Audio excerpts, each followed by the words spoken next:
Good evening, Muttonistas. I am here to try and put a wrong right. It's not often I give beers a bad review, but there was one that I probably gave my worst review to yet, and it's from here, the Left Handed Giant Brew Company in Bristol.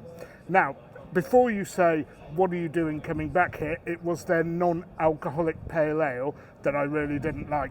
I have a feeling they know what they're doing with the alcoholic stuff, so let's go in and see if my suspicion that the beer that they offer here from their own brewery and others is up to standard.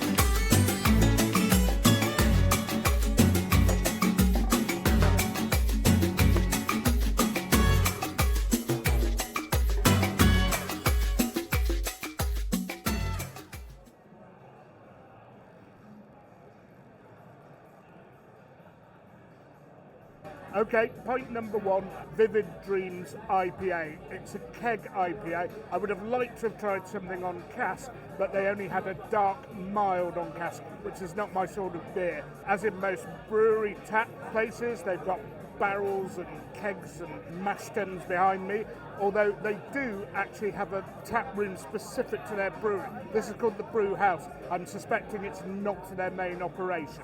Anyway, enough waffle, onto the beer.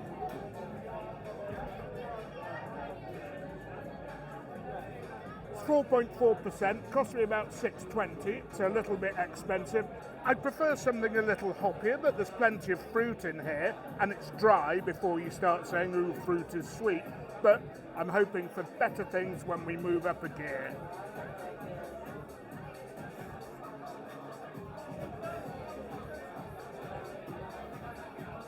Right, Muttonistas, beer number 2, Dreamhouse IPA. Now, before I actually get onto it, it's nice to see a water station now.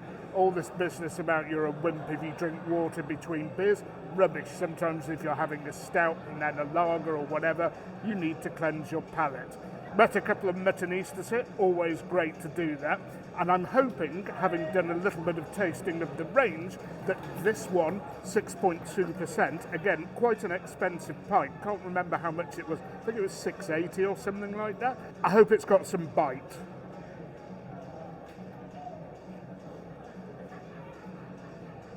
Indeed it does. It's hoppier, but what I would say is just that tiny tinge of sweetness. It's quite nice for a hazy pale, but if you like something pure, they gave me something that's 6.9%, and either I would have had a third or a half of that, which the Guinness police would have come screaming about, or I'd be too drunk to have the third pint. Well, not too drunk, but not a clear enough head. Muttonistas, towards the end of pint 2, and something I need to tell you about are the food options here. Just like for those of you who saw me at the new Bristol Brewing Company, where they had a chicken wing stand, here they do pizza. Actually, I prefer the hot wings myself, but a lot of you who aren't spice merchants would prefer the pizza. Anyway, on to pint number 3, which is going to be a stout. Now, I am not a big fan of keg stouts unless they're nitro stouts, so this is going to be a big test of their brewing ability.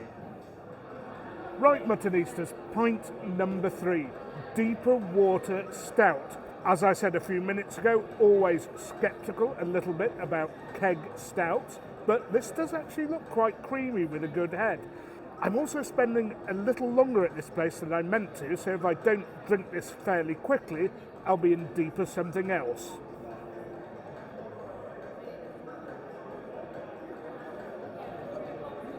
That is good. That is an extraordinarily good example of a keg. How they make it that creamy without nitrogen, I don't know. Maybe there is nitrogen that I didn't see. I'll ask and check. But I'm on to a winner here, folks. So my initial assessment of this stout was it was a bit milky, but a little bit of coffee as well. That goes against the notes that I've just read on the internet about vanilla and lactose and cacao. Well, okay, I'm not the best at identifying those, but when I taste a bit of coffee in a stout, I'm pretty sharp at spotting it.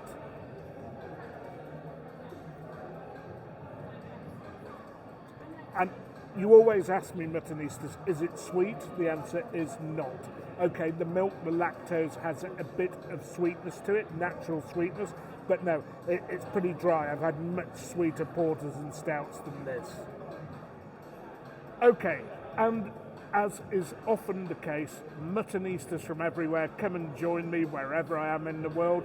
And tonight I'm joined by Will and Harry, who I believe live in Bristol. I've no idea though, do they come here often? And what sort of beer do they like? Do they like what they've been drinking here, or have they just come to meet me? So I've never been here before, but I'm very impressed with the lager selection.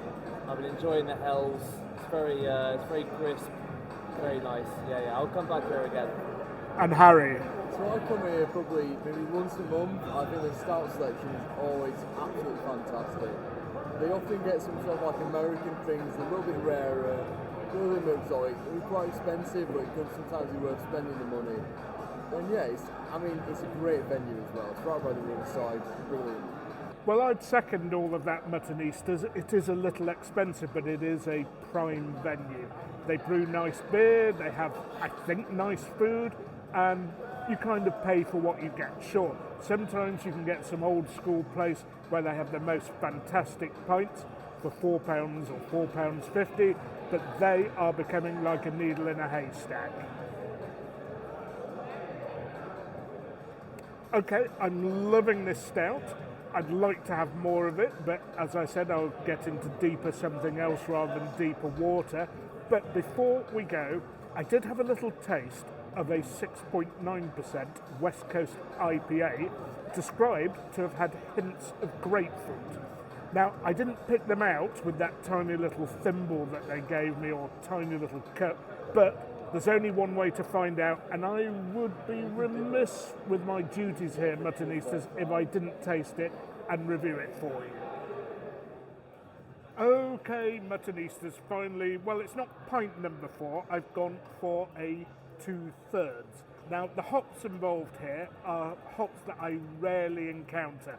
Mosaic and Citra, yes, very important, very regular hops, but also Cascade and Columbus Bright, American hops that you rarely see in British pale ales. Obviously, this is a West Coast version, which I very much like. The tasting notes suggest not just grapefruit, which is the one that really does it for me, but also blood orange. So, we'd better give it a go. Oh, that's beautiful. That is beautiful. Dry, hoppy, with all those citrus-infused flavours. It's a winner for me. Of course, because it's 6.9% ABV, I've had to save it for my last beer here. But I have to say, this brewery does brew well. It's just such a pity that my first impression of them was poor, because the non-alcoholic hoppy pale ale was just like a bit of hop juice. And for those of you from the Guinness Police or other macho penis measuring institutions saying, oh, you're having it in a half or a 2/3 of a pint glass, well, when they're very strong, that's the best way to take them. And I say so, and I know what I'm talking about.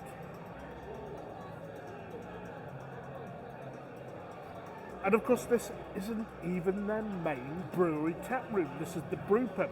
They have another place which is their tap room, and I'd love to be able to view that and taste the beers sometimes, maybe with a slice of pizza or whatever they do there. But I am really impressed. I take it all back. Well, no, I don't take it all back. The non-alcoholic beer, I didn't like that. But the alcoholic ones, for sure, I have really enjoyed. Would I say it's the best tap room in Bristol? Well, I'm not sure. I think I did prefer my visit to the new Bristol Brewery tap room, but this was very good as well. And to be honest, the difference was the outstanding pale ale mellow yellow. I can't wait to have another pint of that. But I wouldn't put you off from coming here because it is a really nice bar with some great beer. In particular, I enjoyed that keg stout. That was an outstanding example of it. Milky, creamy. The tasting notes said something about vanilla. I didn't taste too much of that, but I did taste a lot of chocolate, coffee and milk, all the things you want in a good stout. This West Coast Pale Ale was fantastic. The session pale that I started with, pretty light, but if that's the way you like your IPAs, that's good. The slightly stronger fruity IPA, I went on to the middle. It wasn't quite a West Coast one, wasn't that hoppy, but it was a bit hoppier. That's a nice one for those who want a bit of balance. Anyway, Muttonistas, all good things have to come to an end as always. All my reviews, Muttonistas, are completely honest. Nobody's paying me for these. I come here and I check it out for you, my followers. If I don't like a beer, I serve it up straight. Maybe if I don't like a beer, I don't bother to post a review. I'd love to visit the brewery sometime. If they invite me, I'll probably take up the invitation. But until then, Muttonistas, as always, don't forget, keep liking, keep sharing, keep subscribing, but most of all, don't forget, you can't beat a bit of mutton.